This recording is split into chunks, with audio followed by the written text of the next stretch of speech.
So check this out. This was a garage sale find. It is an 8-track stereo cartridge deck, and it is realistic. It's a TR-167. Seemed like it might be new old stock, so I figured what the heck. So let's take a closer look. It does have this awesome guarantee. Love the Radio Shack logo. They actually wanted 30 at first, and I really wasn't interested at that amount. Then we talked, and I got it for 10. And so look at that. So that's pretty good. It's got a tag on it. This may well be awesome. So I am gonna check this out. Probably should sell it as is. It would certainly seem to be new. This is, yeah, the old rubber band on it there.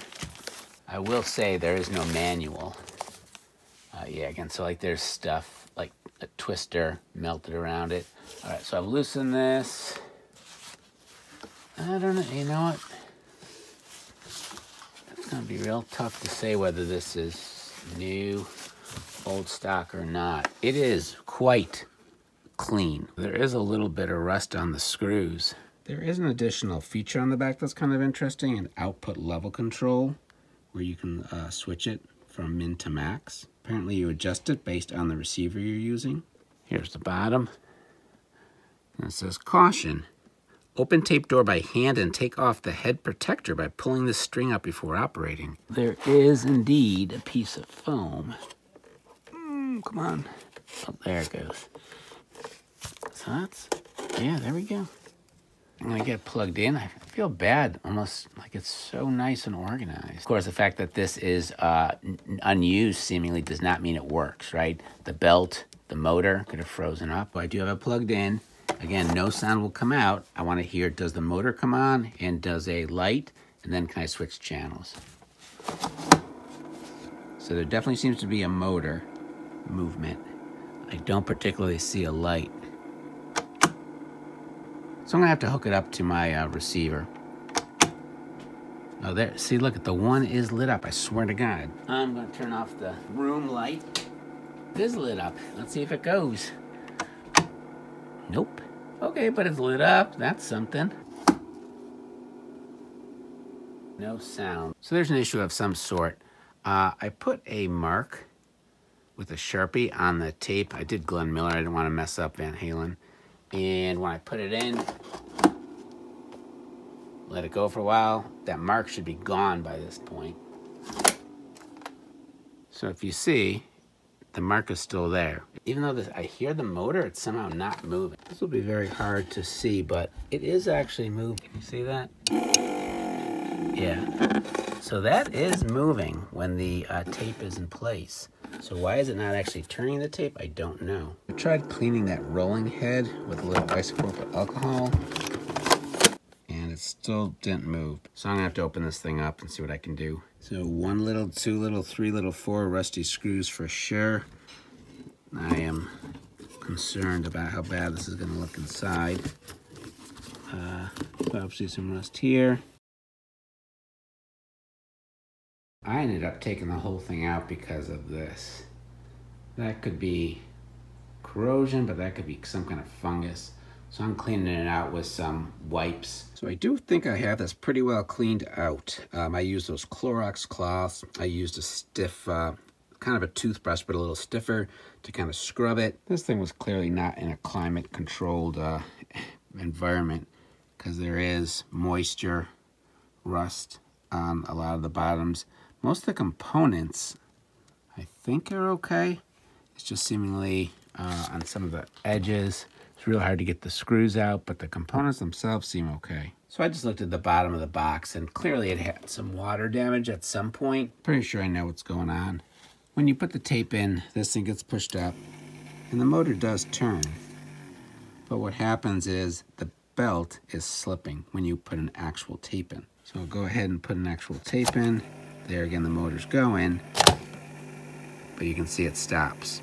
The motor's still turning fine, but as soon as I put it in firmly, oops, yeah, this stops. So I just need a new belt. This is the original belt, 5.5, maybe slightly more than that. It's like 3/8 of an inch wide. So I got a new belt that seems to be working. It's 5 1/4, 5 5/7 1/16. It's a 1/4 inch wide, so slightly wider than the older belt. Let's see what happens. So that works, but now the tape. Actually, there you go. Yeah, so that's actually working. So now, theoretically, I should get some sound out of this mama. Got it set back up, and I'm relatively optimistic this time. There might be a little sound. I can barely hear it. Oh, there. So that was super low. So I'm actually gonna adjust those pots. These are those output controls, so I'm gonna just turn. Actually, they seem to be all the way up. Let me twist them back and forth a little bit to see if there's any oxidation in there that's causing an issue. So it's coming from both speakers. So it's max volume, max output, and this thing, machine-wise, is almost louder than the music itself.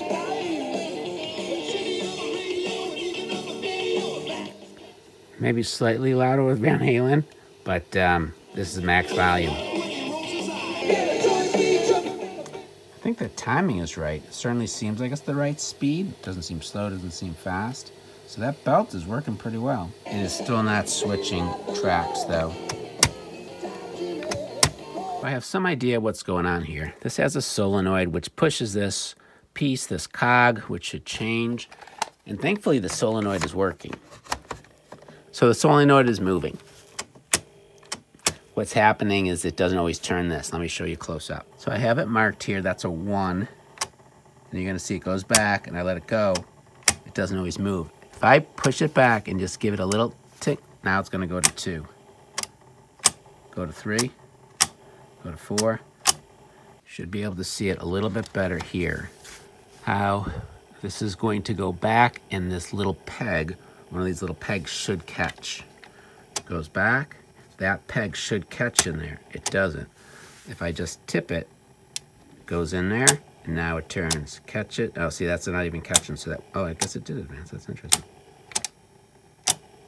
So it's really just primarily 1 where it just needs a tip. So I got to try to figure out what the heck is going on with number 1. So I tried some 3-in-1 oil. This axle goes into like the metal plate, figuring that would help, you know, lubricate it. It really didn't help. And I think I found another issue. So this piece turns with the cog. And if you notice, there's a flat line here. And this piece itself is actually misshapen. I don't know if it's supposed to be a complete circle. I have a feeling it is. My guess is it's flat like this because it was sitting for so long in one position. It's a different angle, but that's that same piece. And it's going to be up against this button thing. So when the flattened side gets down there, it doesn't turn nearly as easily. So 2, so the whole thing turned. You can see there better how it's definitely not circular. And so now that flat side with that divot is down. You can see it won't turn as well. And if I hold the button in and turn it, it turns really easy. Until it gets there. So I don't know, it may not be that flattened side because when I turn this, it turns easy to 2, it turns easy to 3, it turns easy to 4. This is where it gets stuck, actually going from 4 to 1. I have to actually push it pretty hard. So you'd think it would get stuck going from 4 to 1. Oh my, I don't know what the hell I'm talking about. I believe it's working. Let me show you what I did. So I had lubricated the heck out of everything. You know, here, the axle, a couple other things. But then I was playing with the solenoid, and I realized if it goes back all the way, it clearly changes it. Like there's no problem. So I put a drop of oil right here where the solenoid goes into the case, I'm gonna say. But right here, I put a drop or 2 of oil, and then I went, you know, back and forth. I manipulated this thing back and forth. And now it does seem to be working consistently. And this is what I've been using to lubricate things. I'm sure somebody can tell me that this is a bad idea. But yeah, it's kind of like a handsaw. Or maybe a sewing machine. Typewriters. God, how old is this damn thing? So it seems to be working, so now let's try it in real life. Try Van Halen again.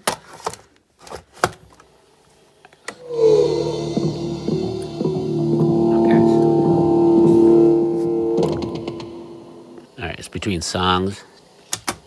Oh, look at that. It just friggin' switched to track 2 by itself. Yeah! All right, that's awesome. Track 3.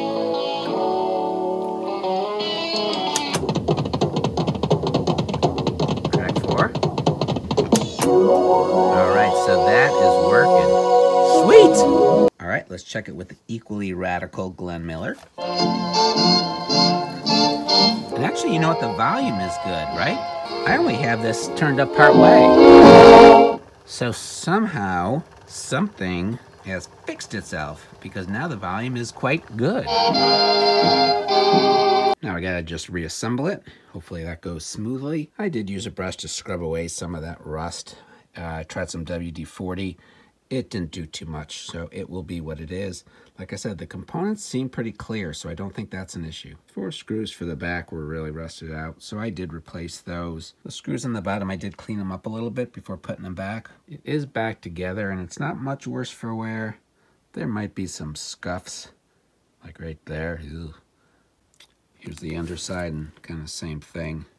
You can see certain scratches. I'm sure that happened when I was kind of moving it around, tipping it up upside down, trying to fix it. But overall, it still has a good look. The wood itself really did not take a beating that I noticed, top or bottom. So I will not be able to exactly sell this as, you know, new out of box, but it's still pretty darn good shape. Hook it up to my Yamaha receiver. Try some easy listening. Black Sabbath. Storm coming. You know what that means.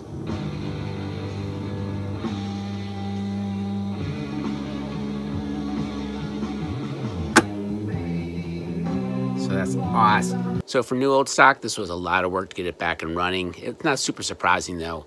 That belt sat there unmoved, the motor, the whole bit for, what, 40 years? Something like that. So the fact that it didn't work right out of the box is not super surprising. I'm just excited that I was able to get it to work. So I'll probably sell it. You know, how many 8-tracks do you need? I have the Juliet one that works pretty good and has a little bit of controls on it. I don't know, let me know in the comments which one would you keep, which would you sell? All right, thanks for watching. Hope you enjoyed the video. Please consider subscribing or at least a thumbs up. Remember, thumbs up never hurt nobody. All right, thanks.